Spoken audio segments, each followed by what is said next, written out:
Afghan officials say Taliban attacks killed at least 11 civilians during today's parliamentary elections. Turnout was estimated at 40%, with 3.6 million voters taking part. The voting was generally peaceful in most places. There were numerous claims of irregularities and fraud. In a war zone like Afghanistan, talking to the Taliban may sound like a futile strategy. Yet that's exactly what one American civilian does, in some cases with surprising results. And that is the focus of tonight's Weekend Journal, what one volunteer has accomplished with just a few cups of tea. Greg Mortenson's success begins with failure.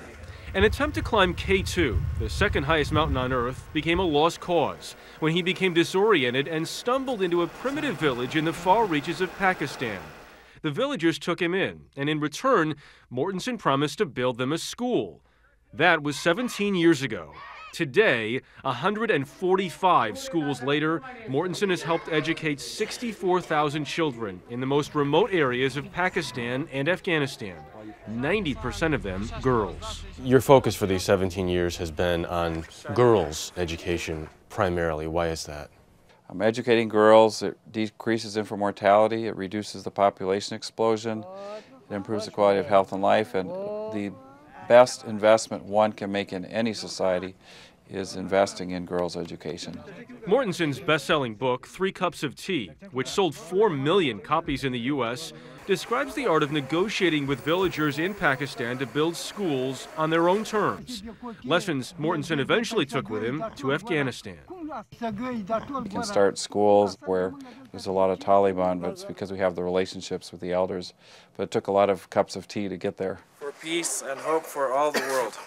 It is Mortenson's knowledge of tribal realities that brought about a deepening relationship with the United States military, a collaboration that began after the wives of the top brass recommended 3 cups of tea. They said, honey, you ought to read this book. Admiral Mike Mullen's wife, Deborah, put the book on his bedside stand. Holly Petraeus gave 3 cups of tea to General Petraeus, and they read the book and then they contacted me. The book, which details village traditions, is now mandatory reading among senior American military commanders.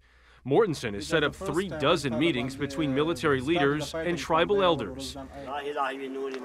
Mortenson's work sometimes means tea with the enemy.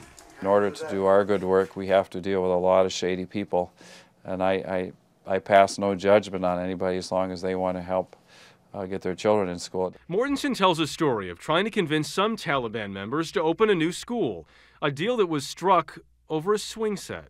They threw down their weapons, and for an hour and a half they jumped on the swings and had a glorious time. Their turbans were flying all over the place. And when they got done, they said, we're ready to build a girls' school. Mortenson says none of the schools he's helped establish have been shut down or destroyed by the Taliban, and he credits that to local community involvement. Villagers donate land and materials and run the schools themselves.